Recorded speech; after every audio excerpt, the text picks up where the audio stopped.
Baik, Assalamualaikum warahmatullahi wabarakatuh. Waalaikumsalam warahmatullahi wabarakatuh. Izin sebelumnya rekan-rekan sekalian, izin memperkenalkan diri. Perkenalkan, nama Vindi Rudiana. Di sini Vindi dari Poltekkes Kemenkes Bengkulu, jurusan Kebidanan, ingin melakukan penyuluhan tentang pendidikan budaya anti korupsi. Baiklah, di sini Vindi izin membagikan brosur terlebih dahulu ya.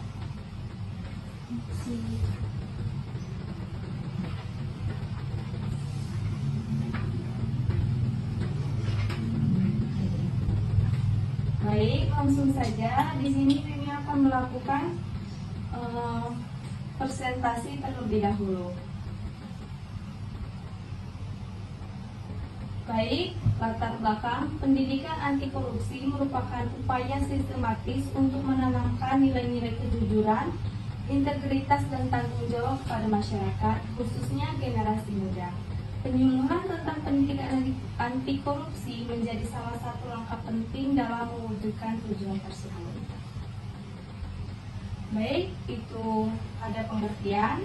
Korupsi adalah tindak penyalahgunaan kekuasaan atau jabatan untuk keuntungan pribadi. Sederhananya, korupsi adalah tindakan curang yang dilakukan oleh seseorang yang memiliki wewenang, baik itu di pemerintahan, perusahaan, atau organisasi lainnya.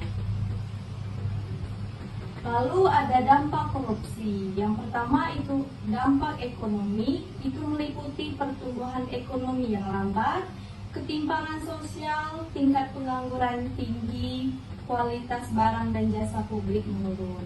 Lalu ada B, itu dampak sosial. Yang pertama, hilangnya kepercayaan masyarakat, hilangnya terhambatnya pembangunan dan kerusakan lingkungan. Lalu yang C, itu dampak politik. Meliputi lemahnya demokrasi. Korupsi dapat melemahkan demokrasi karena proses pengambilan keputusan yang tidak transparan dan akuntabel. Instabilitas politik. Korupsi dapat memicu konflik sosial dan politik, bahkan dapat mengancam keutuhan negara. Lalu ada dampak hukum. Kelemahan penegakan hukum. Korupsi dapat melemahkan penegakan hukum karena pelaku korupsi seringkali memiliki kekuasaan dan uang untuk menyuap penegak hukum. Lalu ada faktor penyebab korupsi. Yang pertama itu faktor internal, meliputi keserakahan dan tamak, keinginan yang tidak terbatas untuk mendapatkan kekayaan dan kekuasaan menjadi motivasi utama bagi pelaku korupsi. Lalu ada lemahnya moral, kurangnya kesadaran akan nilai-nilai moral dan etika dapat mendorong seseorang untuk melakukan tindakan korupsi. Lalu ada tekanan ekonomi, kebutuhan hidup yang mendesak atau gaya hidup konsumtif yang tinggi dapat menjadi pemicu seseorang melakukan korupsi. Lalu ada B, itu faktor eksternal atau lingkungan, meliputi sistem pemerintahan. Sistem pemerintahan yang tidak transparan, birokrasi dan berbelit-belit, dan lemahnya pengawasan dapat menciptakan peluang untuk korupsi. Lalu ada kultur korupsi. Jika korupsi sudah menjadi budaya dalam suatu masyarakat, maka akan sulit untuk memberantasnya. Lalu ada lemahnya penegakan hukum.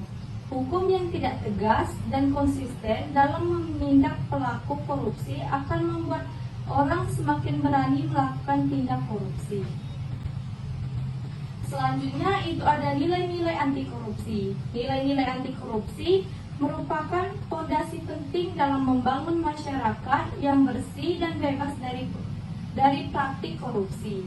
Nilai-nilai ini menjadi pedoman bagi setiap individu untuk berperilaku jujur, bertanggung jawab, dan menjunjung tinggi nilai-nilai kemanusiaan. Komisi Pemberantasan Korupsi telah merilis 9 nilai integritas yang dapat mencegah terjadinya tindak korupsi. Yang pertama itu jujur, peduli, mandiri, disiplin, tanggung jawab, kerja keras, sederhana, dan adil. Lalu ada upaya pencegahan korupsi. Yang pertama itu penguatan sistem kelembagaan. Peningkatan transparansi membuka akses informasi publik seperti anggaran negara, proses pengadaan barang dan jasa, serta laporan keuangan lembaga negara. Lalu ada penguatan pengawasan, memperkuat lembaga pengawasan seperti KPK, BPK, dan Inspektur Jenderal untuk melakukan pengawasan yang efektif. Lalu ada penegakan hukum yang tegas, menjatuhkan hukum yang berat dan pasti kepada pelaku korupsi. Lalu yang kedua itu ada pendidikan dan sosialisasi. Pendidikan anti korupsi menanamkan nilai-nilai integritas dan anti korupsi sejak dini melalui pendidikan formal maupun non-formal. Lalu ada sosialisasi masyarakat. Melakukan sosialisasi secara terus-menerus tentang bahaya korupsi dan penting peran masyarakat dalam mencegahnya. Lalu ada kampanye anti korupsi, melakukan kampanye yang kreatif dan menarik untuk meningkatkan kesadaran masyarakat tentang korupsi. Lalu yang ketiga itu ada peningkatan partisipasi masyarakat. Membentuk forum masyarakat untuk membahas masalah korupsi mencari solusi bersama. Lalu ada pemantauan publik. Mendorong masyarakat untuk aktif memantau kegiatan pemerintahan dan melaporkan jika ada indikasi yang terjadi korupsi. Lalu ada 6 itu peran generasi muda dalam pemberantasan korupsi. Generasi muda memiliki peran yang sangat krusial dalam upaya pemberantasan korupsi di Indonesia. Sebagai agen perubahan, mereka memiliki energi, kreativitas, dan semangat yang tinggi untuk menciptakan perubahan positif. Berikut adalah beberapa peran yang dapat dimainkan oleh generasi muda dan memerangi korupsi. Meliputi sebagai agen perubahan, sebagai kontrol sosial, sebagai pelopor integritas, dan sebagai mitra pemerintah. Lalu, dapat kita simpulkan, pendidikan budaya anti korupsi merupakan upaya sistematis untuk menanamkan nilai-nilai integritas, kejujuran, dan tanggung jawab kepada seluruh lapisan masyarakat, terutama generasi muda. Tujuan utama adalah untuk membentuk karakter individu yang menolak segala bentuk tindakan korupsi dan membangun budaya anti korupsi yang kuat di masyarakat. Baik, itulah penyampaian materi dari saya. Di sini kepada rekan-rekan, apakah ada yang mau bertanya? Baik, kepada Hani, silakan. Apa sih dampak dari korupsi?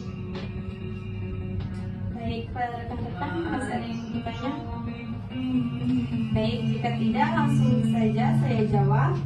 Dampak utama dari korupsi itu pertumbuhan ekonomi melambat. Korupsi menghambat investasi baik dari dalam maupun luar negeri. Lalu ada kepercayaan masyarakat terhadap pemerintah menurun.